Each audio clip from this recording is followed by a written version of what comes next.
So, Tony, Yes, sir. how would you say Made in Lagos has performed? Made in Lagos as for a lot of people, they will be surprised. A lot of people act now like they knew it was going to happen. A lot of people they act like it was certain, written in the stars, that Made in Lagos was going to be this album. Like a report just came out now that Made in Lagos is expected to become the highest charting Nigerian album on the Billboard 200 ever of all time. So, but it's currently Burna Boy's Twice as Tall at number 54. So Made in Lagos is probably going to get into top 40 or top 50, which is a huge thing, right? That means it's also getting a lot of sales. So did anybody see it coming? No, nobody saw that coming. Nobody saw it coming. Everybody knew because it's a Wizkid album. Made in Lagos is a Wizkid album. So everybody knew that Made in Lagos was going to have healthy numbers, maybe 1 billion streams. Things that we love to celebrate, that they've all celebrated before. 1 billion streams, a video that has 100 million views, all those things. But nobody saw Made in Lagos, the American darling. Nobody saw that coming because of a few things. Number one reason why we can't say that is a lot of us like to gloss over it like that never happened now, but there was an era where there were doubts around Wizkid. It wasn't certain as it is now because Burna Boy came in, Davido was in the picture, Burna Boy became the poster boy for Afrobeats. Wizkid looked like he had a lot of doubts, releasing songs with a lot of lack of assurance, some label drama, all these other things, right? But when Made in Lagos dropped, a lot of people still doubted the quality. Like, remember the day it dropped? A lot of people had things to say, and all of them were not pretty. Granted, a lot of those things came from a lot of Burna Boy to Savage and Davido stans. But at the end of the day, a lot of people doubted it. We knew it was a good album. We said it was a good album. But to say that anybody knew it was going to get here and Essence was going to be this big, it's a lie. Nobody saw it coming. Essence, I'm glad you mentioned Essence. Essence is a smash hit now. Yeah. Justin Bieber jumped on the remix. Yeah. Essence is the #1 song on urban radio in the US. Which is crazy. Did anybody see the success of Essence? How big it has become? Did anyone see that coming? Did you see that coming? When we did a review for Made in Lagos, we mentioned it on the episode that Essence was one of the best Nigerian songs of last year. It was obviously the best song on the album, obviously. But to say that anybody saw it coming, bro, nobody even knew we were going to have a Billboard Hot 100 hit this year. It seemed unlikely. Even RCA probably, when they were drawing up the plan, the promotional plan and the marketing plan for this record, they probably didn't envisage. They might have been dreaming about it, but to say that they saw it coming, probably not. What I can say though is this: between February and May this year, the marketing was incredibly aggressive, incredibly out of this place. So it probably shows us that between October last year and January this year, they saw the numbers on the back end and they saw the potential. And obviously, Tems is on the record.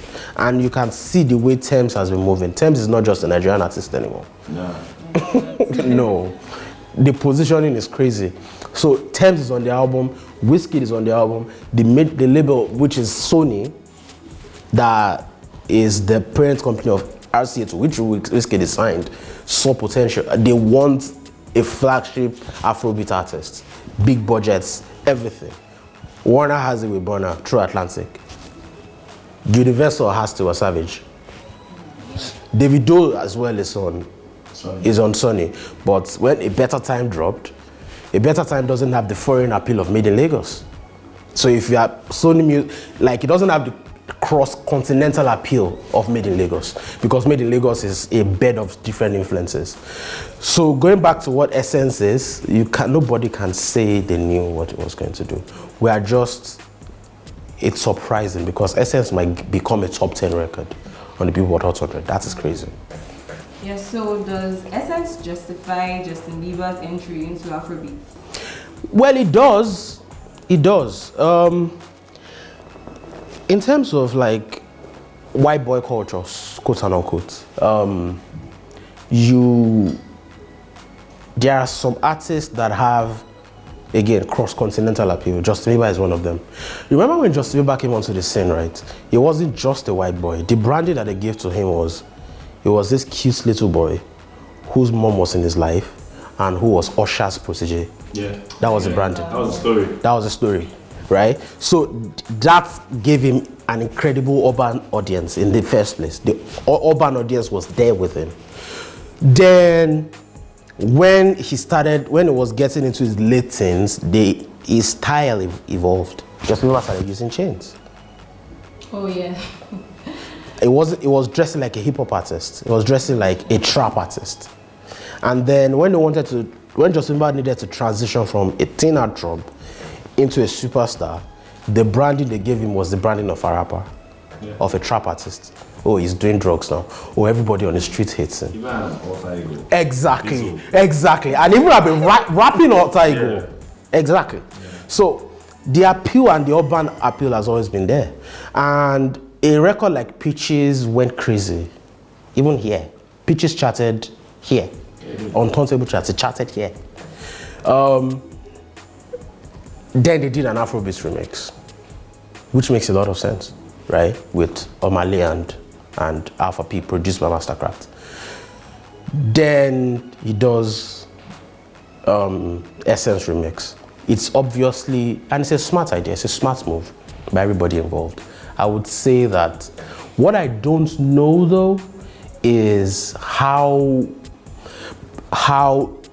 prolonged or how sustainable it is, because at the end of the day, Africans love foreign music more than foreign people love our music. Like we accept it more than they accept our music. But the problem is, there is still a place for identity and relatability that Justin Bieber might not have, that someone like a Drake or a Beyonce might have. Like a Beyonce might make a record like Already that people might like better than they like. Like it might not be as much of a streaming monster like Peaches, but culturally you are going to hear Already at a party. You might not hear Peaches at a party. Yeah. So that's what it is. I don't know how sustainable it is. Yeah. Speaking on, Made in Lagos, we've got to a point where the Deluxe is out. Yeah. Do you think a Deluxe was necessary? And if you do, give me like 3 reasons why you think Deluxe. That's a very good one. It was necessary for them to make a Deluxe.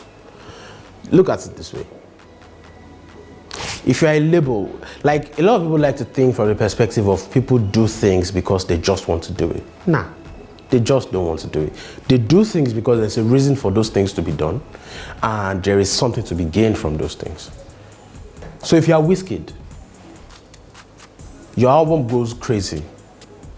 If you are RCA that he is signed to, you are trying to sustain that. You are sustaining a single now, but how do you then sustain the album with something spectacular? What you do is a Deluxe. Everybody does a Deluxe. Everybody does a Deluxe. Every superstar does a Deluxe. But for Made in Lagos in particular, it was way more necessary, and the timing of it was necessary as well. So there are 3 reasons why this makes sense. 1, Wizkid did it to sustain the home front. Why he did it. Number 2, he did it because he had a lot of songs. He has recorded a ton of music, a ton. Like between October last year and July this year, rumor has it that Wizkid has tons of records. Now number 3, it's Grammy season, baby. It's Grammy season. So number 1, which is the fact that you needed to secure your home front.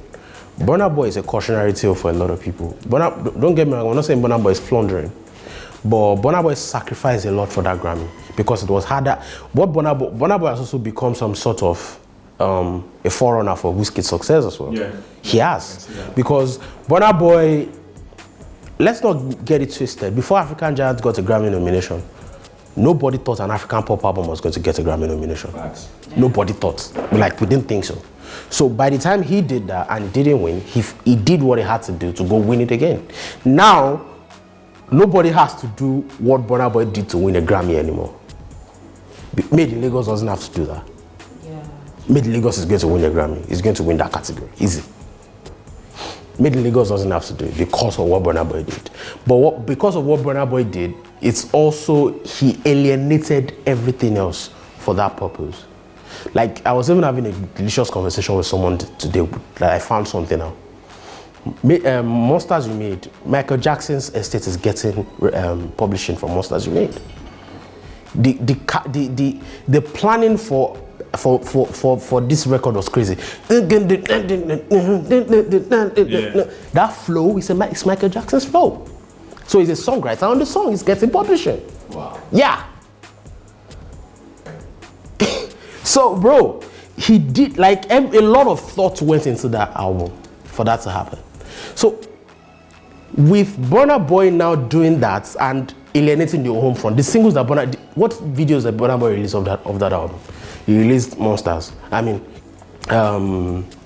the record with the very, very nonsensical video. Wonderful. Not a very great video, not a very great record. It's a horrible record, but it had a purpose. Yeah. The record was meant to serve a purpose, and it served that purpose because that's the aesthetic of Africa that his audience understood, and he had to serve them that exactly. The second one was Monsters You Made. The third one was Real Life. None of those records are Lamba records, so he didn't help him. He had numbers, great numbers, because he's Burna Boy after all, and his label is going to push it and get it on playlists and everything, right? But in terms of like commercial success here, it wasn't exactly. He didn't care at the time, and kudos to him because he achieved it. And but around the time that he was gone, there was a bunch of people. There were a bunch of boys here doing a madness with pop records. Wizkid knows he can't afford to do that. He knows that he has won a Grammy for that category because Burna Boy has become a forerunner. Yeah. So Wizkid now has to secure the home front. In essence, since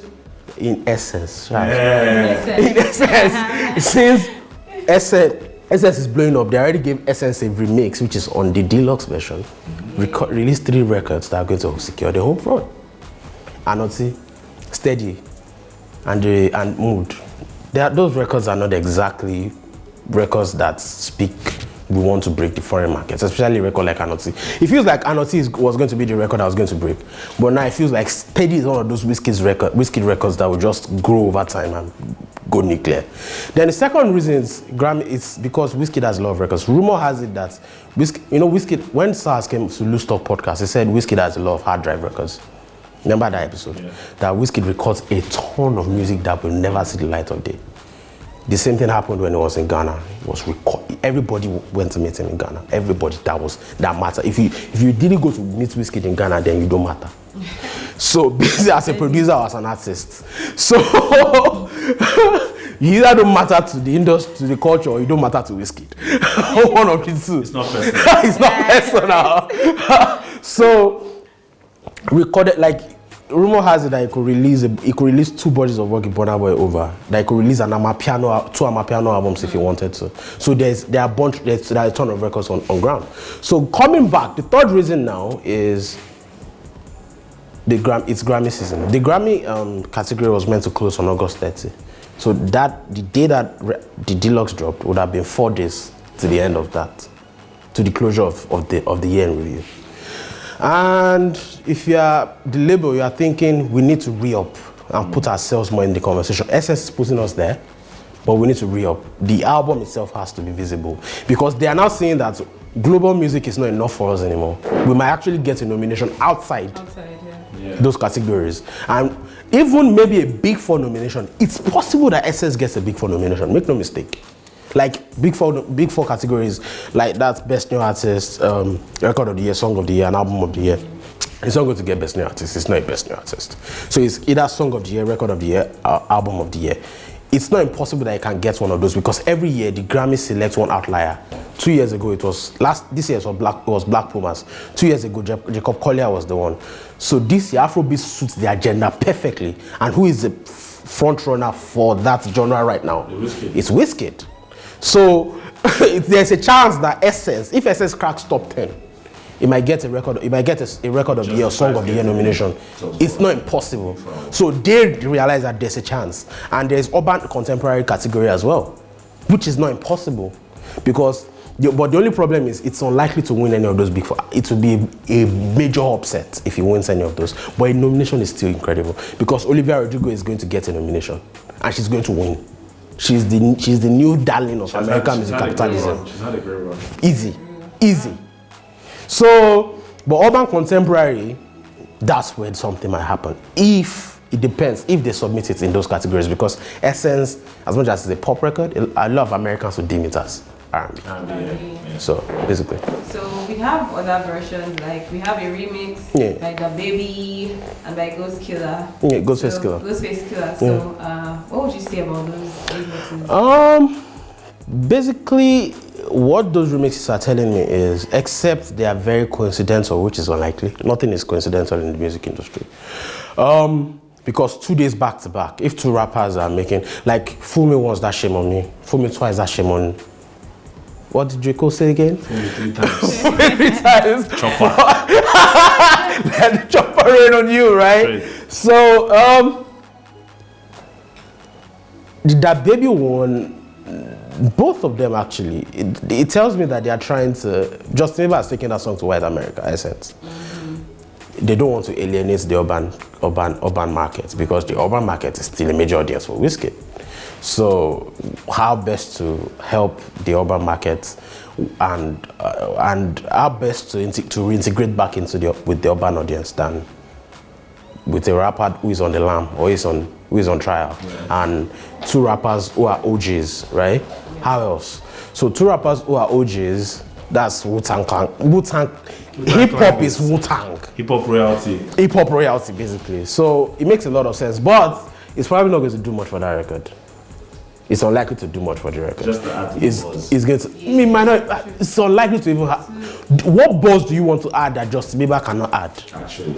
There's nothing you can do. So with this in mind, do you think Essence will need because these remixes are not like official remixes, right? You think Essence will need another remix, an official one? It might happen, and it will be smart. Maybe something like BTS or something. Yeah, it might happen. It might happen. You remember how Lil Nas X was doing those remixes to sustain Old Town Road at number one? Did a ton of remixes. And they worked. And all of them worked. Like, it's not impossible, especially if Essence gets to a point where they need to get to number one. Then we might see more remixes.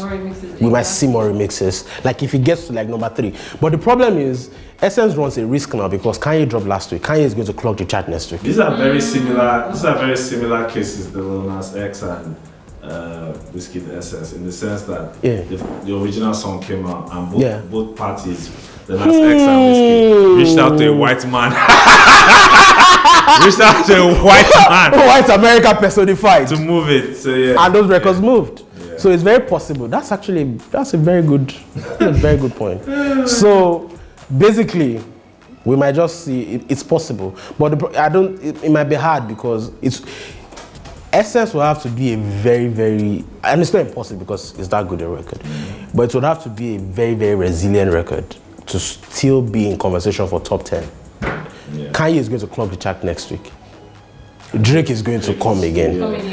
Maybe Travis Scott is going to come next. Kendrick is still coming. Yeah. So, but what I'm thinking is they might actually release another remix again to sustain it. Essence, to sustain it because of those things that are going to happen.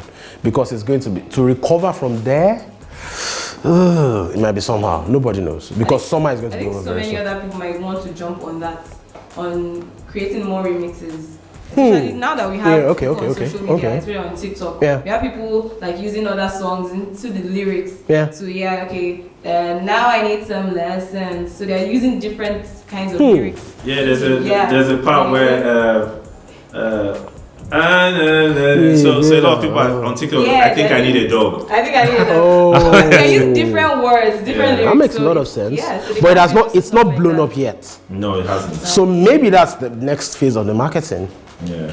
To make that blow up again. If it blows up, then it's going to sustain the record. Everything is marketing. Shout out to music marketing. Interesting field. Right. So what will you say are the hits from the Deluxe? I honestly felt like it was going to be the major one. On first arrival, yeah. I felt it was going to be the major one. But now people are loving Mood and Steady. Wizkid has a way of doing that. Wizkid and Kiss Daniel. They release records that you don't know what's going to happen. with them, but all of a sudden those records just develop a life of their own and they just go nuclear. So it looks, I think from the look of things, Anotu is going to be the one that's going to rise, but Steady might be the one that's going to be sustained long term. It sounds like one of those Wizkid records that will just, in like December, to just go nuclear. It looks like one of those records. But for now, it feels like Anotu is the one. Anotu is a fantastic record. It's a fantastic record. So do you think Essence is a smash hit in Nigeria? That's a wild conversation. Someone asked me that on Twitter yesterday. Number one, a lot of people, it's very hard to have a conversation that Essence is not a smash hit in Nigeria. Because why? It's everywhere you look. Right. Everywhere. It's on radio, streaming, it's topping charts, everywhere. Yeah. But still, you can understand why someone is going to ask a question that, is it a smash hit in Nigeria? Because look at the antecedents and the precedents. What are some of the biggest hits we've seen in this country? Let's look at arguably Nigeria's biggest hit over the past 3 years, Killing Them. Yeah, Killing Them. Killing Them. Essence is not as loud as Killing. Killing Them was a problem, right? Yeah. Because it was a street record that has Latan, who was the rave of that moment, and Burna Boy, who was the #1 at that time. But it feels like a lot, because Essence is not exactly a Lamba record. People are underrating the mileage of that record. Do you get what I mean? Mm-hmm. Like a Lamba record naturally resonates, so you know what it is. If it's blowing up, you are going to get it, because everywhere you go, you will hear it. But Essence is not exactly a party record, so the DJ might not slam it as much at the club. It's one of those records. Also depends on where you're clubbing. Exactly. If you're clubbing at gay. It's not going to happen. It will not happen. Exactly. So with Essence, the mileage you might not realize how fast that record is going. A guy on my street was coming out of a joint some days ago with his speaker. Mm-hmm. Guess the record he was slamming? Essence. Whoa. Not not that one. Right, if you know my street, you know what I'm talking about, right? So, because that record is not a Lamba record, and because you're not going to see it in conspicuous places, you might not understand the mileage it has. And again, a lot of people tend to associate major success, or the major success of certain records, in foreign countries. Like they expect, if it's big in foreign countries, they expect it to be as major thing here. Two audiences. And even at that, Essence is still traveling fast in this country. The numbers prove it. Everything else proves it. Radio. It's on radio, the mileage is there, it's on turntable. I think it was number 3 some weeks ago. So number 3 is basically the number 3 song in the country on an aggregated chart. What else could be bigger than that? Nothing. So, and again, when was the last time we had a smashing in this country? This country has become so decentralized. Like, our audience is now fragmented. Our audience. So it's difficult to see a record that satisfies everybody to be big enough to be Killing Them anymore. It's very difficult right now. Very rare. It is very rare.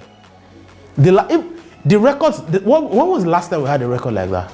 We haven't had it in a while. I still remember seeing videos of Zlatan performing Killing Them in the north, like core north, and people were going crazy. Like, we're not talking about your stands now that are going to be at your show. Yeah. We're talking about like a regular record that is a problem, like a focused dance that the streets are feeling. It's been a while since we had a record like that. It's been a minute. Yeah. So to then say because you are not exactly feeling it, that Essence is not a smash hit. You might not. I see the point. You're not entirely wrong. But you are not entirely wrong. You're not entirely right. Yeah, that's basically what it is, and that's facts only. You know.